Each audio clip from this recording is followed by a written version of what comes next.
নমস্কাৰ, আমাৰ হাতত আহি পৰিছে ৰাতিপুৱাৰ কেইবাটাও গুৰুত্বপূৰ্ণ খবৰ। ভিডিঅ'টো সম্পূৰ্ণকৈ চাওক আৰু চেনেলটো ছাবস্ক্ৰাইব কৰি দিয়ক। এইবাৰ ৰাইজৰ দলৰ সভাপতি অখিল গগৈৰ ডাঙৰ ঘোষণা। এইবাৰ ৰাইজৰ দলৰ চৰকাৰ হ'লে 1250 টকা নহয়, 3000কৈ পাব লাখ লাখ মহিলাই। নিৰ্বাচনৰ পূৰ্বে বিধায়ক অখিল গগৈয়ে দিলে ডাঙৰ প্ৰতিশ্ৰুতি। এই সন্দৰ্ভত চাওক। ৰাইজৰ দলৰ চৰকাৰ হ'লে বৃদ্ধি পাব অৰুণোদয়ৰ ধন। 1250 টকা নহয়, 3000কৈ পাব লাখ লাখ মহিলাই। নিৰ্বাচনৰ পূৰ্বে বিধায়ক অখিল গগৈয়ে দিলে ডাঙৰ প্ৰতিশ্ৰুতি। ৰাইজৰ দলৰ চৰকাৰ হ'লে অৰুণোদয়ৰ ধন 3000কৈ দিয়া হ'ব বুলি ঘোষণা কৰে অখিল গগৈয়ে। চৰকাৰ সলনি হ'লে অৰুণোদয় আঁচনি বন্ধ নহয় বুলি আশ্বাস দিলে অখিল গগৈয়ে। বৰঞ্চ 1250 টকাৰ পৰিৱৰ্তে 3000কৈ হ'ব বুলি ঘোষণা অখিল গগৈৰ। এইবাৰ ৰাইজৰ দলৰ চৰকাৰ হ'লে বৃদ্ধি পাব অৰুণোদয়ৰ ধন, এই ঘোষণা কৰিলে ৰাইজৰ দলৰ সভাপতি অখিল গগৈয়ে। পৰৱৰ্তী খবৰ। ঢকুৱাখানাত এইবাৰ বিজেপি অগপত ব্যাপক খহনীয়া। শ লোকে বিজেপি অগপ এৰি যোগদান কৰিলে কংগ্ৰেছ দলত।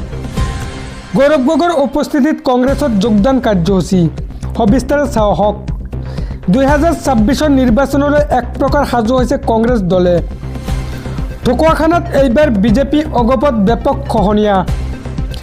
শ লোকে বিজেপি অগপ এৰি যোগদান কৰিলে কংগ্ৰেছ দলত। গৌৰৱ গগৈৰ উপস্থিতিত কংগ্ৰেছৰ বৃহৎ যোগদান কাৰ্যসূচী। যুৱ কংগ্ৰেছৰ উদ্যোগত জাতি বচাও মাটি বচাও কাৰ্যসূচীত অংশ লয় গৌৰৱ গগৈয়ে। বিজেপি চৰকাৰৰ দিনত সুৰক্ষিত নহয় অসমীয়া জাতি আৰু অসমীয়াৰ মাটি। কংগ্ৰেছ দলৰ নেতৃত্বত এইবাৰ বিৰোধীৰ চৰকাৰ হোৱাটো নিশ্চিত। বিগত 10 বছৰে ভূমিপুত্ৰৰ মাটি কাঢ়ি বহিৰাগতক দিছে বিজেপি চৰকাৰে। এনেদৰে বিজেপি চৰকাৰক সমালোচনা এপিচিচিৰ সভাপতি গৌৰৱ গগৈৰ। এইবাৰ 2026 নিৰ্বাচনলৈ এক প্ৰকাৰ সাজু হৈছে কংগ্ৰেছ দলে। ঢকুৱাখানাত এইবাৰ বিজেপি অগপত ব্যাপক খহনীয়া। পৰৱৰ্তী খবৰ। এইবাৰ 2026 নিৰ্বাচনত ক'ত ক'ত প্ৰাৰ্থিত্ব দিব অসম জাতীয় পৰিষদে। এই মুহূৰ্তত আমাৰ হাতত আহি পৰিছে অসম জাতীয় পৰিষদৰ সমষ্টিৰ তালিকা। বিৰোধী মিত্ৰজোঁটত 15টা সমষ্টিৰ বাবে প্ৰস্তাৱ অসম জাতীয় পৰিষদৰ। সবিস্তাৰে চাওক।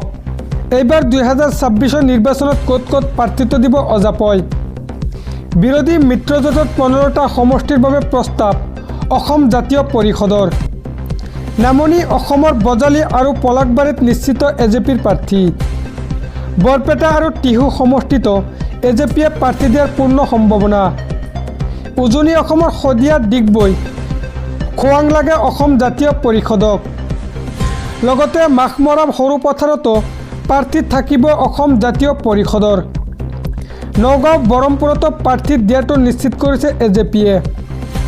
সমান্তৰালকৈ বিনাকান্দিত ইতিমধ্যে প্ৰাৰ্থী নিশ্চিত কৰিছে দলটোৱে। উত্তৰ অসমত ধেমাজি আৰু লখিমপুৰত প্ৰাৰ্থী দিয়াৰ প্ৰস্তাৱ দলটোৰ। বৰাক শ্ৰীভূমিতো প্ৰাৰ্থী থাকিব অসম জাতীয় পৰিষদৰ। তেজপুৰ আৰু বিহপুৰীয়াক লৈও ইতিমধ্যে আলোচনা অব্যাহত আছে। আনহাতে নিৰ্বাচনৰ পূৰ্বে কেইবাগৰাকীও প্ৰাক্তন বিধায়কে যোগদান কৰিব এজেপিত। প্ৰাক্তন বিধায়ক তাৰা প্ৰসাদ দাস আৰু উৎপল দত্তৰ যোগদানৰ পূৰ্ণ সম্ভাৱনা আছে। টিকটৰ নিশ্চয়তা পালে এজেপিত যোগদান কৰিব 2 প্ৰাক্তন বিধায়কে। পৰৱৰ্তী খবৰ।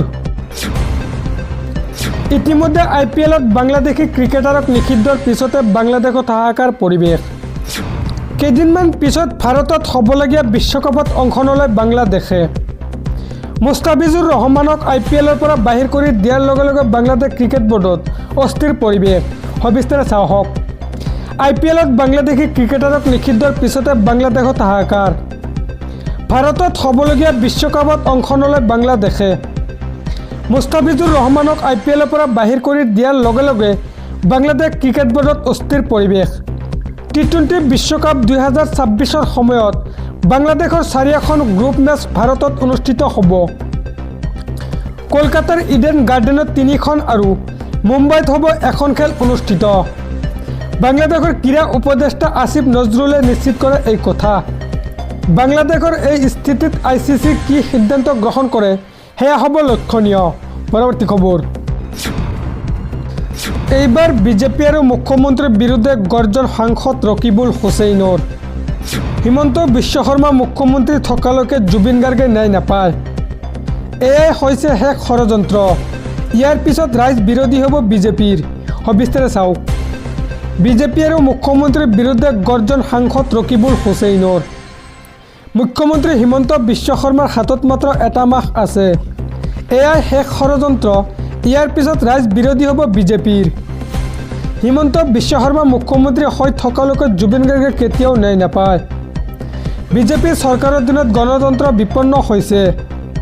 বিজেপিৰ সভালৈ নগ'লে আঁচনিৰ পৰা নাম কৰ্তন কৰাৰ ভাবুকি দিয়ে বিজেপি নেতা কৰ্মীয়ে। এনেবোৰ কাৰণতে ৰাইজ মুখ্যমন্ত্ৰীৰ বিৰুদ্ধে জাঙুৰ খাই উঠিছে। এনে অত্যাচাৰী শাসকক আমি শাসনৰ পৰা আঁতৰাব লাগিব। আজি গৌৰীপুৰত কংগ্ৰেছৰ সংবিধান বচাও গণতন্ত্ৰ বচাও আছিল পদযাত্ৰা। উক্ত পদযাত্ৰাতে বিজেপিক কঠোৰ সমালোচনা কৰা সাংসদগৰাকীয়ে। বিজেপি আৰু মুখ্যমন্ত্ৰীৰ বিৰুদ্ধে এনেদৰে গৰ্জন ৰকিবুল হুছেইনৰ।